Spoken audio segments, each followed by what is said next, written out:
Hola, ¿cómo están? Qué gusto poder estar otra vez aquí juntos para tener un tiempo con las Escrituras, con la palabra y poder comunicarnos, compartir algo de lo que el Señor está haciendo en este tiempo, un tiempo tan especial como este. Y la verdad que horrible por un lado, pero bueno, es sorprendente. Dios está haciendo cosas en este tiempo que nos sorprende. Y por supuesto tenemos que orar para que esto termine, para que esto pare. Mucha gente muere. Y no queremos que nadie se muera. Por supuesto, todos algún día vamos a morir. Pero ¿es así la cosa? No. Nuestro dolor como cristianos tiene que ser por aquellos que están muriendo, por aquellos que están sufriendo, por aquellos que se están enfermando en un tiempo como este, por las familias, por la gente. O sea, rogar a Dios por toda esta situación y pedir que esto calme. Por eso decimos, Señor, ten misericordia de las naciones. Acuérdate de las naciones. Tú, Señor, eres Dios de las naciones. Y rogamos que venga de parte tuya una gracia para que esto termine, Señor, que de alguna forma la gente pueda ver su situación delante de ti y puedan buscar tu rostro. Te pedimos, Señor, tu obrar en medio de las naciones. Amén. Yo quiero en esta hora traer una palabra que me vino hace muy poquito y que tenía que compartirla. Y es acerca de una situación que ocurre en una nave. Pero esta nave no era en un lago como el mar de Galilea, sino en el mar. Y es la situación que vivió Jonás. Los que conocen las Escrituras, los que asisten a las reuniones, se acordarán de Jonás. Dios le habla a Jonás, le dice que vaya a Nínive, a una ciudad muy importante, que vaya y predique en esa ciudad.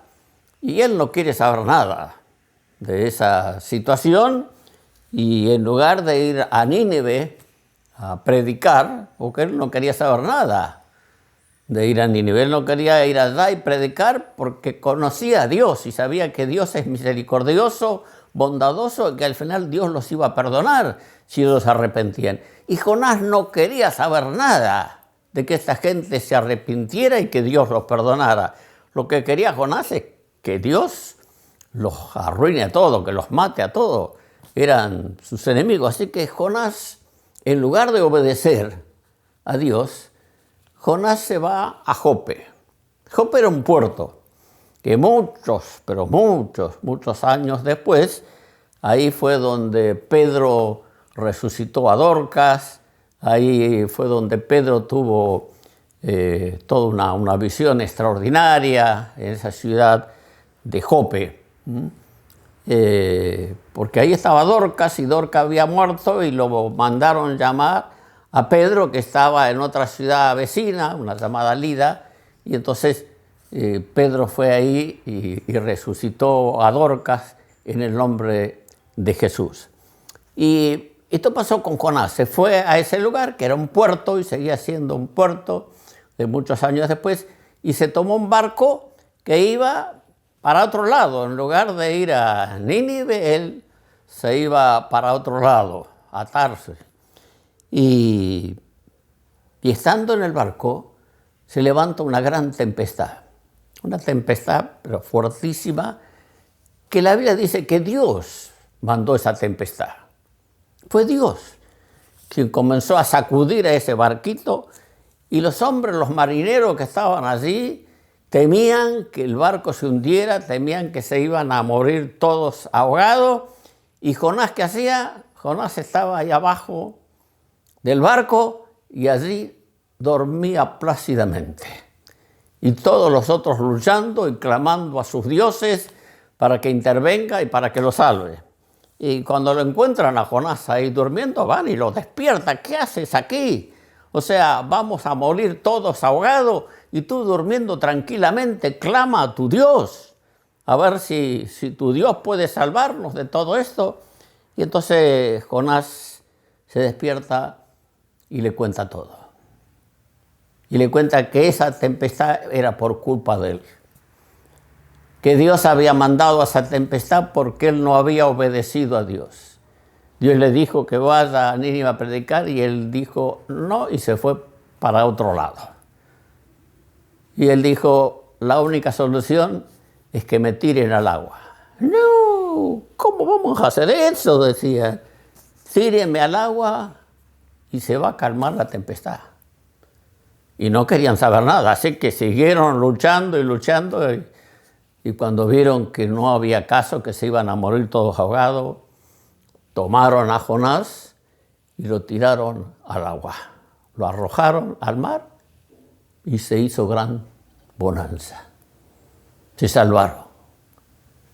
Para esto tuvieron que vomitarlo, por así decir, arrojarlo de adentro de ellos, tirarlo al mar. Y de esta manera se calmó la tempestad. Jonás simboliza la desobediencia, o quizás más que eso. Jonás simboliza la independencia. Eso es lo que simboliza Jonás. El vivir según mis propios criterios. Dios dice una cosa, pero yo voy a hacer otra. Y eso es lo que simboliza Jonás. No simboliza la rebelión.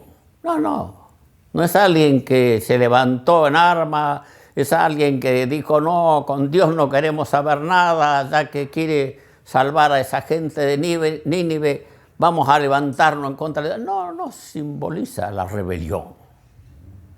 No hizo una revolución en contra de Dios, Jonás. Jonás se subió al barco y dormía. La independencia está metida muy adentro. Así como Jonás estaba en el último lugar del barco, durmiendo, ese espíritu de hacer lo que yo quiero está muy adentro, muy arraigado. Hasta tiene cara de santo. Hasta va a las reuniones también. Hasta lee la Biblia. Y parece que es alguien que se porta muy bien. Sin embargo, aquí adentro, yo hago lo que yo quiero. Vivo como se me da la gana. Eso simboliza a Jonás.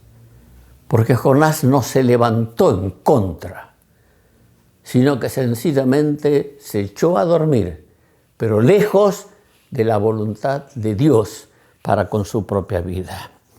La independencia no te enfrenta. Tranquilamente hace lo que quiere. Así es ese espíritu de independencia. ¿Cuál es el gran pecado de la humanidad?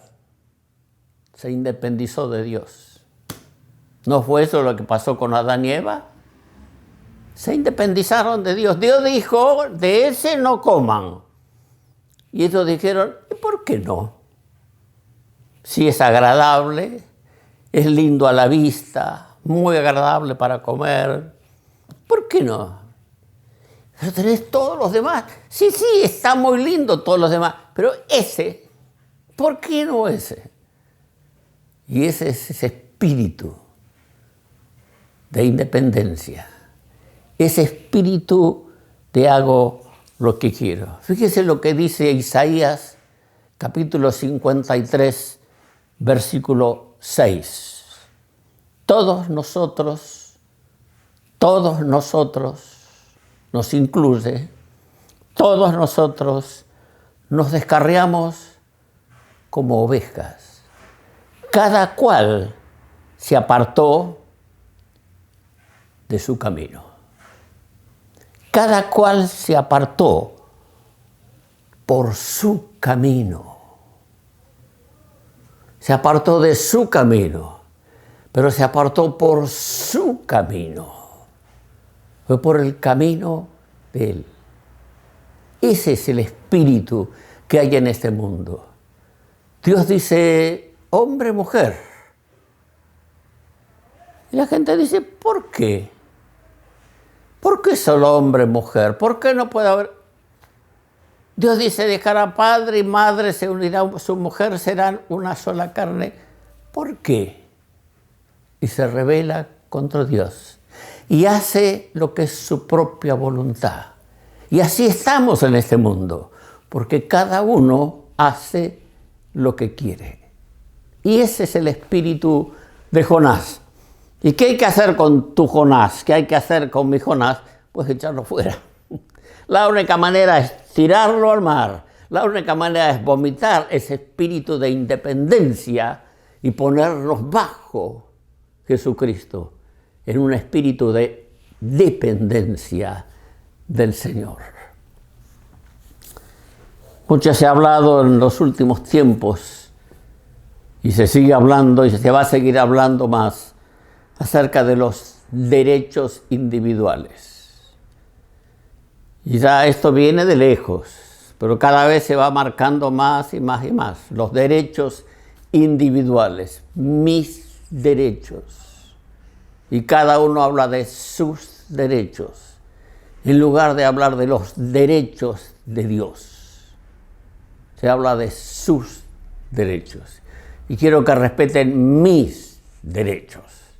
Y eso significa hacer lo que yo quiero, vivir como se me da la gana. Y para esto vino Jesucristo, para predicarnos el evangelio del reino, para decirnos el reino se ha acercado. ¿Y cómo se acercó el reino? En la persona del rey. Y se acercó en la persona del rey para reinar, para gobernar, para que no hagamos lo que nosotros queremos, sino que hagamos su voluntad. Y Ronald Reagan y Margaret Thatcher fueron grandes defensores de los derechos individuales. Y entonces ya no es el derecho de la familia. No. Cada uno tiene sus derechos y debemos respetar los derechos individuales de cada uno. Dios dice una cosa, Dios puso orden a la familia. Pero esta humanidad dijo, hay que respetar los derechos individuales. Cada uno puede hacer lo que quiere y vivir como se le da la gana. Y de esta manera vivimos cada vez más lejos de Dios. Hermano, hermana, amigo, amiga, Dios quiere que estemos bajo su gobierno y bajo su señorío y que respetemos los derechos de Dios. Él tiene todo derecho sobre nuestras vidas, de ponernos en orden y de que podamos caminar en sus caminos y que podamos andar en su voluntad y no que hagamos nuestra propia voluntad. ¿Qué hacer con ese espíritu de independencia? En primer lugar, tengo que arrepentirme. No puedo hacer lo que se me da la gana, sino tengo que hacer lo que Él dice. En segundo lugar, tengo que reconocer a Jesucristo como Señor sobre mi vida y aceptar su voluntad. Someterme a su gobierno, someterme a su señorío. Jesucristo quiere ser tu Señor en todas las áreas de tu vida. Si eres cristiano, si eres hijo de Dios, con más razón tienes que ponerte bajo el gobierno de Jesucristo. Si no lo eres, si todavía no has entregado tu vida a Jesús, no te has bautizado, este es el momento para ponerte bajo su gobierno. Si se enfrió tu relación con Jesús, si te has ido aflojando de Él, vuelve al Señor, vuelve al camino, vuelve a ponerte bajo su gobierno y bajo su señorío. Jesucristo, te damos toda autoridad para que tú gobiernes, para que tú seas el Señor de nuestras vidas, para que tú estés gobernando sobre cada uno de nosotros. Que tu gracia nos gobierne. Nos sometemos a ti como Señor de nuestras vidas, como Señor de nuestra familia, como Señor de nuestro tiempo, como Señor de nuestro dinero, como Señor de todas las áreas de nuestra vida. Todo lo ponemos a tus pies. Jesucristo, gobierna. Sé tú nuestro Señor. Amén.